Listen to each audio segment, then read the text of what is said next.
So here's your notes. Phase changes. So go ahead and write it down. Phase changes.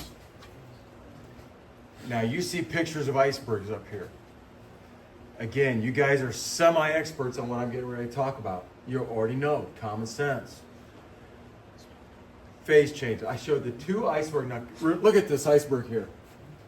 This one here, you got to remember, this thing is like way bigger underneath. Way bigger underneath.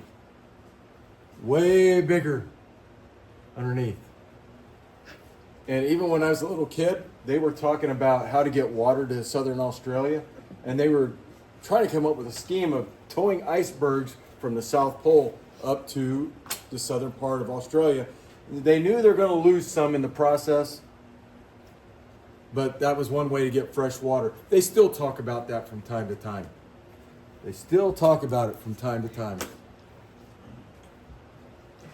This iceberg will last probably 6 to 7 years, so you've got plenty of time. Now, I got curious when I was thinking about icebergs. This is the world's largest iceberg ever recorded. They even gave it a name, B-15.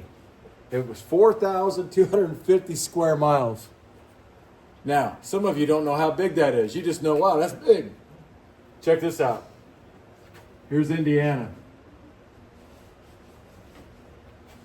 There's Indiana. Indiana's 36,000 square miles. So this would be like all of northwest Indiana. That's how big that iceberg was. And remember, it's way bigger down below than it is on top. That's a lot of water.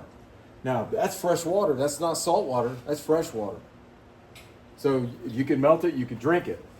Now, they melt, so that's a phase change.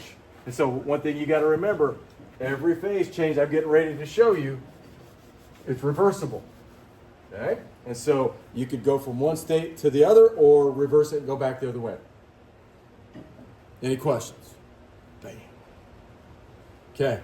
Now, I want you to take about 30 seconds. Really get a rough sketch of that. Because that would be something you would want on a study guide. And what it's showing you is all the states of matter, gas, liquid, solid that you're going to find on Earth, and then all the phase changes between them. All the phase changes between them. You got sublimation, deposition, condensation, vaporization, melting, and freezing. Probably 3 of the 6 you know confidently. But the others you'd be kind of shaky on. So 30 seconds. Like I said, that would be a great thing to put on a study guide.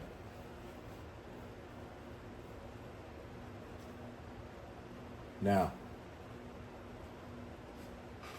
here are all the common phase changes. All the common ones. Melting. Probably all of you guys have heard about something that melts. What melts? Ice. Ice. What phase is it? Is it a solid, liquid, or gas? Solid. What's it melt to? What phase? Heat. Liquid. Not heat. Liquid. Check it out. I'm going to write it up here. Melting goes from a solid to a liquid. And I don't know how much better of a definition I could give you than that. That's the definition. That's something you guys are experts in. You know that. You know, can metal melt? Yeah. You give it enough heat, right? It absorbs enough heat, it'll melt. If you give ice cube enough heat, it'll melt. Okay, freezing. Freezing. We're getting ready to start doing some freezing. We're going to go from a liquid to a what? Solid. Look at that. Reversible. Melting and freezing. Melting and freezing. Melting and freezing. Okay. Vaporization. Now, you guys have probably all heard that, but you've never really thought about it. Maybe. Can you guess what is it? From what to a what? What? Yeah, liquid. Liquid to gas. Now, vaporization, well, I'll tell you here in a second. Okay, condensation. Now, I told you the story. See if you remember it. when I was doing my student teaching with Mr. Zimmer. Mr. Zimmer walked in, he had a quart jar with ice water in it. It was hot that day, and he had had it in there quite a while. Do you remember the story? And the water was dripping off of it. And he walked in, and everybody, he didn't say a word. All the students were like looking at him like, this guy's weird. He would take a drink. He'd walk over to another student, take a drink. And then he walked up to little Susie. I can't remember her name. Little Susie, how did that water get from inside that jar to outside that jar? You remember that story? You know what she said? You remember what she said? There's holes in the jar, Mr. Zimmer. And he just take a drink, smirk, and walked on. We know there's no holes in the glass jar, right? And so he proceeded to explain what condensation was. Around that cold jar, there is water in the gas form all around us. And when that gas hit the cold jar, it went from a gas back into a liquid. They call that condensation. And so that is a gas to a liquid. We see that a lot in the summertime. So yes, there are no holes in the glass jar. That's condensation. We see it at this time of the year when we wake up, or basically in the summertime, you have to get up really early, and the grass is wet, dewy. That's condensation. That's condensation. Now, here's two that you've never heard of before. Maybe, I'm guessing. Sublimation and deposition. Sublimation and deposition. Sublimation and deposition. I wrote them down here. Sublimation. When I was little, there were no ice makers. You had to do the ice trays. And I can remember my grandma saying, I wonder how that ice cube gets so small. Right? You get an ice cube. If you don't use it, you come back about 2 weeks later, you notice that the ice cube shrinks. You ever notice that? So like in my freezer, I got an ice maker, and every once in a while an ice cube would get tossed out and it gets lost. But yet when you find it, about a month later, it's half the size of a normal ice cube, but it's got the same shape. Where did that go? It didn't melt because everything in my freezer is still frozen. It's sublimated. It's sublimated. It went straight from a solid to a gas. They call that sublimation. So if you would leave, like at your house, if you take an ice cube and hide it somewhere in your freezer, come back 6 months later, it won't be there. It won't be there. It's going to go straight from a solid to water vapor. Solid to water vapor. Now, deposition. We're starting to see this now when we wake up. This morning it was all over my grass, especially on my roof. Starts with an F. It was cold. Fog. Not fog. Mist. Frost. Frost. Frost is a great example of deposition. That's where that water vapor goes straight into a solid and it freezes right on top of anything that's cold. Done. So make sure you're really familiar with these phase changes. Any questions? Okay. Now, there's the example. There's frost and dry ice. So this is sublimation and this is deposition. This is what it looks like. Frost. Okay, last thing. Temperature and phase changes. So, there is a standing rule in ICP that when they're changing states of matter, there's no change in the temperature. No change in the temperature. Here's an example.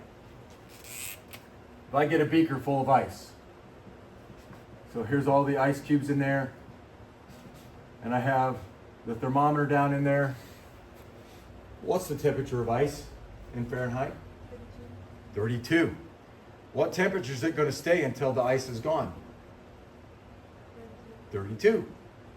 Even though it's changing into water, liquid, it's going to stay that similar thing. Now here's another one. Remember, temperature doesn't change. What's the boiling point of water? I was shocked that third period, they either didn't want to tell me or they didn't know. 50.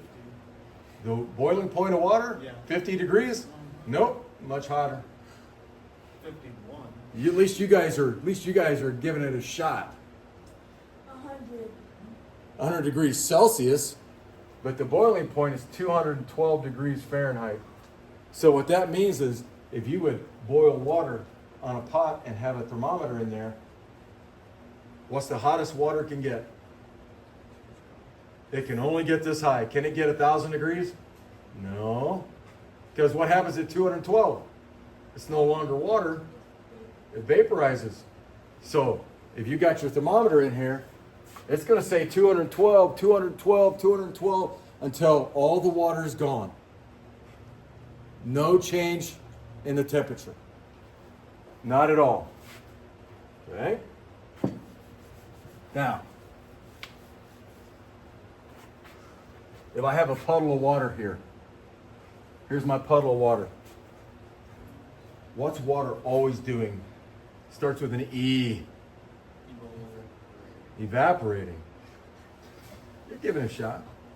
I notice that when you guys like wipe down the table, sometimes you don't get all the water, and the water will be there for an hour, but I come back and I'm like, oh, it's gone. Where'd it go? It evaporated. Think about when you get out of the shower. Before you get in the shower, the bathroom is probably comfortable. But when you get out of the shower, all of a sudden you're like, whoa, dude, it is cold. What's happening is that water is evaporating away, and it's doing something really cool. I'm going to explain it to you in a second.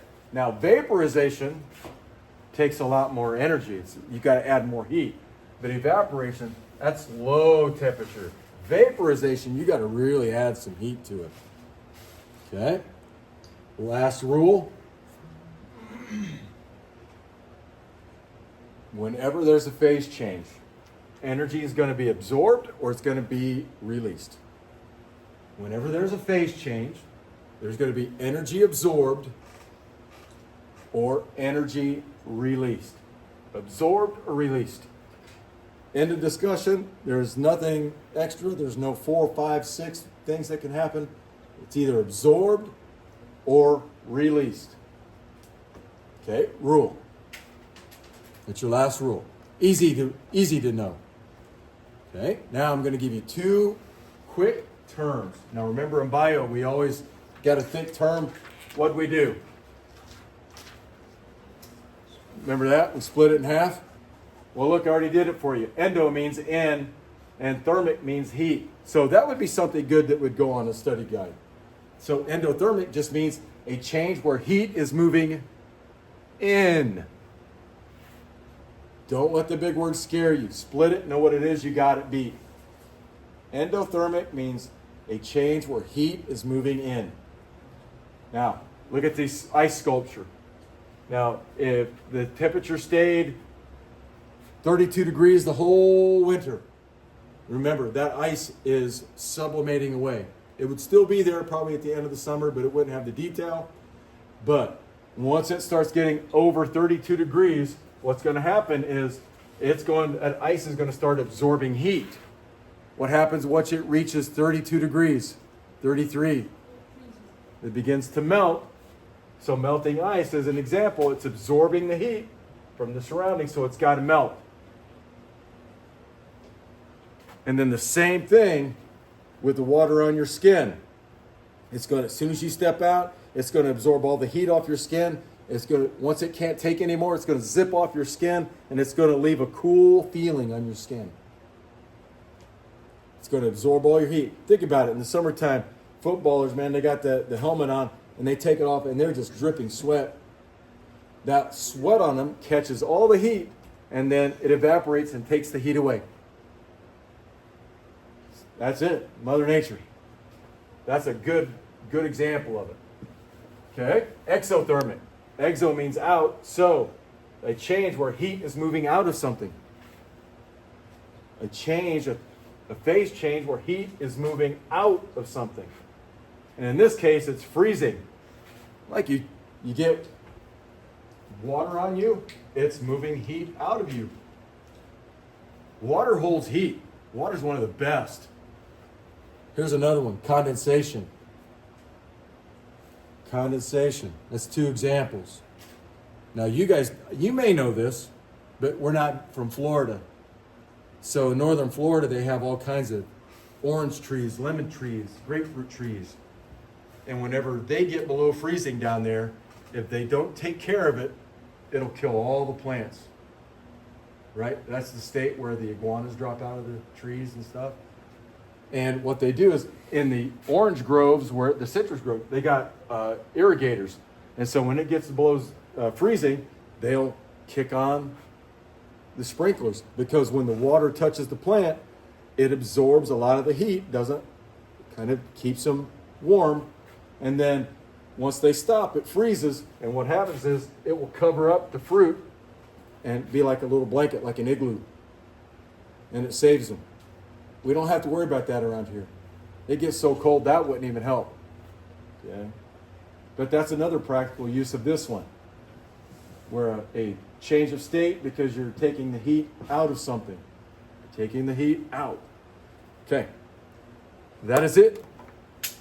Done.